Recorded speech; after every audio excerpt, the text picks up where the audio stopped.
Po kur është i përfunduar i gjithë procesi, edhe pse ende nuk janë kandidatura, por kur do t'jetë drejtori i ri i përgjithshëm i policisë? Gara është hapur me njëherë, pra është hapur me një shpejtësi të rrufeshme, deri në datën 11 mars të gjithë kandidatët, ata cilët duan të ose synojnë karrierën e drejtorit të përgjithshëm, mund të paraqesin platformën e tyre, po janë kriteret të përcaktuara, duhet të kenë gradën, duhet të kenë aftësi, të kenë pasur, të kenë qenë në drejtime mos kenë probleme me drejtsinë, po ashtu të kalojnë atë pastërtinë e figurës, pra të kenë një certifikat pastër sa i përket pastërtisë figurës dhe aftësive profesionale, pra ka një sër kritere që normalisht duhet i plotësoj një person, pra një zyrtar policisë, sepse duhet jetë brenda radhave të policisë, pra këtë duhet ta sqarojmë për të synuar këtë pozicion. Dhe sigurisht janë pak a shumë një farë mënyre të ditur emrat se kush mund të kandidojë nëse do të ketë vullnetin për ta bërë një gjë të tillë. Dhe në momentin që përfundon, pra mbyllet afati i aplikimit, më pas bën edhe ato verifikimet, vettingu nëse mund ta them, i aftësive profesionale, i kritereve, bëhet një renditje dhe më pas kryeministri zgjedh njërin nga 3 kandidaturat që i dërgohen, sepse në ato 3 emrat e parë, pra që kualifikohen me pikëzimin më të lartë ose që kanë pikët më të larta, në mesin e tyre nuk ka asnjë pengesë që kryeministri të zgjedh njërin prej tyre. Dhe mendoj që këtu duhet të jetë i gjithë fokusi, jo vetëm i gazetarëve, por mendoj edhe i aktorëve të tjerë për të patur një proces transparent, jo si herën e parë, për të patur, pra për ta monitoruar gjithçka nga afër dhe patjetër për të minimizuar sa më pak ndërhyrjen e politikës apo të grupeve të tjera të interesit, përfshirë edhe botën e krimit që të mund të diktojnë drejtorin e ri të përgjithshëm policisë së shtetit. Por unë kam thënë edhe në një studio tjetër që emri drejtorit të përgjithshëm të policisë së shtetit është në kokën e Edi Ramës dhe Edi Rama vendos se cili do të jetë, por uroj që këtë herë të ketë realisht vullnetin dhe forcën për të sjellë një drejtor që i shërben opinionit publik, që i shërben interesit publik dhe jo interesave të caktuara. Ka një emër që përflitet, një emër favorit? Ka shumë kandidatura. Jo, nuk mund të flas sepse do të isha jo e drejtë në raport me kandidatit, do ndikoja, por mund të rendis disa nga emrat që mund të kandidojnë. Për shembull, unë shikoj si kandidat Afrim Tafën, që është aktualisht drejtori i komanduarit Durrësit, Elidon Çelën, që është drejtor i policisë së Vlorës, po ashtu shikoj Skënder Hitën, që është drejtori i policisë së Firit aktualisht, Altin Menën, ish drejtorin e policisë së Lezhës, që në përballjen me Prodën ishte favoriti kryesor, por që Proda pati një përplasje frontale me të shkoj deri aty sa ende shkoj me ulje në gradë, por që është duke vijuar procesin sepse e konsideron të padrejtë, pra pati një hakmarrje personale dhe një përplasje të fortë mes tyre. Shikoj Tonin Vocajn për shembull si kandidat, shikoj Lorenz Panganikën, që këta të dy janë aktualisht në akademi. Pra ka një sër, për shembull, ka një sër nga emrat të cilët mund të kandidojnë. Pastaj se cili prej tyre mund të dalë fitues nga gjithë procesi, nuk dua të paragjykoj asnjërin prej tyre. Është Plum Seferi po ashtu që synon ndoshta këtë garë, ndoshta mund të ketë emra të tjerë. Pse e them këtë gjë Nisida? Sepse të thash duhet të kenë gradën drejtues ose drejtues madhor. Dhe në këtë aspekt, jo të gjithë e kanë këtë gradë. Pra, jo gjithkush mund të kandidojë dhe mund të garojë për të bërë drejtori i përgjithshëm i policisë së shtetit. Pra, është i kufizuar numri i emrave që mund të qarkullojnë.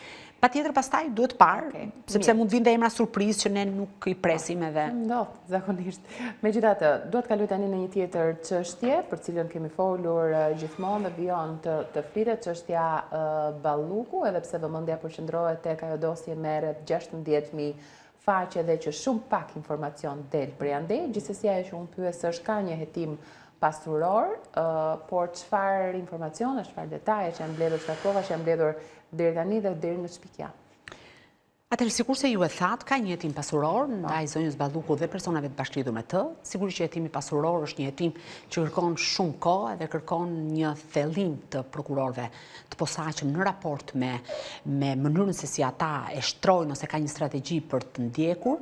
Në informacione që News 24 disponon, rezulton që janë kërkuar të dhëna pranë disa kompanive të rëndësishme, të cilat kanë dyshime që zonja Balluku mund të ketë patur interesa, por këto janë vetëm dyshime, po ashtu është kërkuar informacion në bankat e nivelit të dytë, është kërkuar informacion për gjitha lëvizjet e zonjës Balluku brenda dhe jashtë vendit apo personave të bashkëlidhur me të, janë duke u pyetur personat rrethit familjar, por edhe të besuar të saj. Është një hetim që patjetër kur shkon tek hetimi pasuror, ndoshta është mënyra e vetme që politikanët përgjithsisht nuk e kalojnë klasën, dhe nëse pra i kemi parë me kujdes ju edhe unë apo kolegë të tjerë dosjet për zyrtarët e lartë, përgjithsisht ata kanë ngecur në filtrin e pasurisë. Po fokusi për momentin është tek Kuvendi i Shqipërisë, paraprakisht para se shkohet tek Kuvendi, do të ketë një seancë formale në gjykatën e posaçme të apelit. Ju e dini, e kam raportuar në studion tuaj, sepse shumë gazetare kishin ndoshta vetë pa qartë. Ju e dini që gjykata e posaçme e apelit, pasi shqyrtoi ankimimin e zonjës Balluku, lanë fuqi masën e sigurisë për të ndalim për të dalë jashtë vendit, ndërkohë pezulloi atë pjesë që kishte të bënte me pezullimin nga ushtrimi i funksioneve. Them që është një seancë formale, sepse zonja Balluku nuk është më në dy funksionet që kishte, si zëvendës kryeministre dhe ministre infrastrukturës dhe energjisë, megjithatë gjykata është e detyruar, sepse mund të ketë rrugës pastaj zhvillime të reja që patjetër nga ana procedurale duhen ezauruar. Mendoj që do të jetë një seancë e shkurtër dhe formale, sepse do të kuptohet që zonja Balluku pra do të informohet zyrtari gjykata që nuk i mban më funksionet nga cilat ishte pezulluar, por duhet kemi parasysh që sa i përket anës procedurale është një çështje që duhet shqyrtuar dhe duhet ketë një vendimarrje në lidhje me të. Ndërkohë data 12 do të jetë vendimtare për dy arsye. E para sepse është data e fundit e afatit që ka Kuvendi për të miratuar ose jo kërkesën e SPAR. Ndërkohë që Taulan Balla thotë që vijojnë të jemi brenda afateve. Po, por është data e fundit, pavarësisht çfarë pretendon zoti Balla. Zoti Balla mund të flasë me opinionin publik edhe ndoshta me mbështetësit e Partisë Socialiste, por jo me ne gazetarët që ndjekim nga afër çështjen dhe numërojmë çdo sekond për çdo çështje, në fakt jo për rastin e zonjës Balluku, dhe në rastin konkret data 12 është afati i fundit. Çka do thotë? Nëse nuk miratohet brenda asaj vite, bie kërkesa në dekadencë, pra bie në harres. Kështu që prandaj është e rëndësishme, sepse ju e dini debatin dhe konfliktin shumë të fortë që tashmë është mes zotit Rama dhe institucioneve drejtësisë nga njëra anë, por edhe partnerëve ndërkombëtar nga ana tjetër. Kështu që të shohim çfarë do të ndodhë në 12, kur paralelisht do të zhvillohet jashtë ambienteve të Kuvendit edhe një protestë nga ana opozitës. E kuptoj. Por gjithsesi, ajo çka unë vijoj të pyes, sepse të kam pyetur edhe një herë tjetër Klodi, po teksa ditët kalojnë, vëmendja tek dosja Balluku dhe si është e mundur që nuk ka asnjë rrjedhje informacioni, pak janë ato informacione që kanë dalë, edhe vetë deputetët e ruajnë me aq shumë. Jo, nuk e mendoj kështu. Kanë dalë mjaftueshëm të dhëna. Po çfarë e re për shembull ka dalë? Po kanë dalë mjaftueshëm të dhëna gjitha komunikimet, pa pjesa dërmuese e komunikimeve që ka patur me zotin Berberi, ne kemi raportuar News 24. Po në 16.000 faqe që thuhet? Tani 16.000 faqe, në fakt dosja është disa herë më e madhe, domethënë ajo që ka shkuar në Kuvend është vetëm një ekstrakt i dosjes. Detaji më i fundit që doli lidhe me faktin që prokurorët pretenduan që kanë të dhëna, edhe është bërë tashmë publike, duke përgjuar dy vargje të zonjës Balluku, ata kanë pretenduar që njerëz të fortë, mbeten për të sqaruar janë ose jo të krimit organizuar, kanë tentuar të indikojnë apo zyrtar dhe antarët kabinetit, nëse mund ta them kështu, të zonjës Balluku, kanë tentuar të intimidojnë, të friksojnë apo të korruptojnë për të heshtur përpara institucioneve. Dhe mendoj që është një detaj mjaft i rëndësishëm që ka dalë në raport me këtë.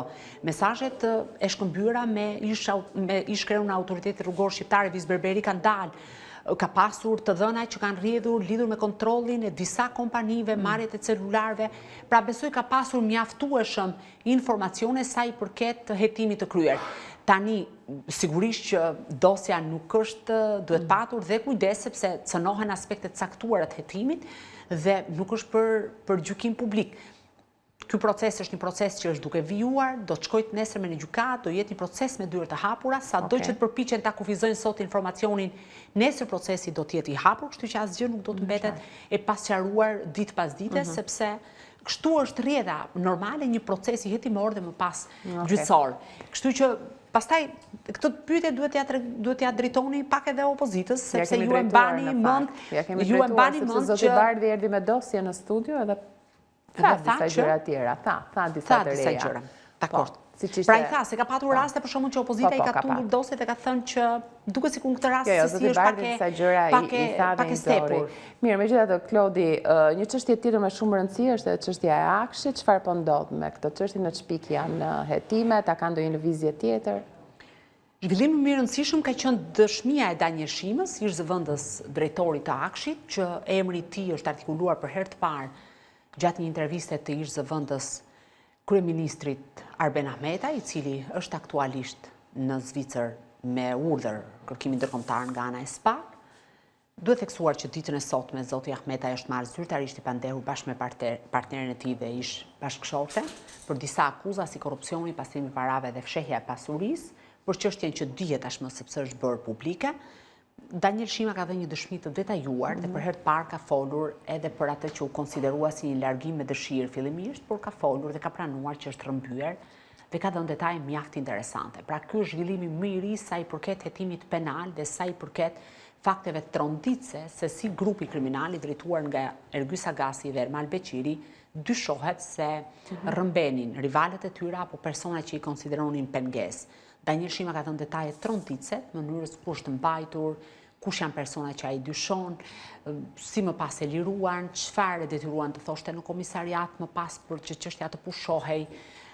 Ka një interes dhe duhet ta them me zë të lartë nga ambasada gjermane në Tiranë në lidhje me këtë çështje. Unë i kam parë shpesh përfaqësuesit e ambasadës gjermane që kanë ardhur në Tiranë edhe që kanë në prokurorinë e posaçme dhe janë të interesuar në mënyrë të drejtë për çështjen e Akshit. Dhe kam përshtypjen aty brenda duhet të ketë diçka më të madhe se sa ajo që ne dim, sepse fakti që ata insistojnë që kësaj çështje të shkohet deri në fund, mendoj që lidhet me interesat e drejtë për drejta të ndonjë shteti gjerman. Do duhet ta konfirmoj edhe mbase në një emision të radhës për të patur më shumë detaje, por me sa kam kuptuar nga burime edhe pse shumë të rezervuara, ka të bëjë me cënimin në mënyrë të drejtë për drejtë të interesave të një shteti gjerman, i cili patjetër ai pretendon që ka qenë një person i cili ishte duke ushtruar aktivitet biznesi konform çdo ligji shqiptar, por nga ana tjetër ka hasur pengesa, nuk mund të them më shumë sepse dua të mbetem deri në këtë pikë, por mendoj që kjo e bën këtë çështje më interesante. Pra ky është më interesante se sa gjitha gjërat e thëna deri më tani.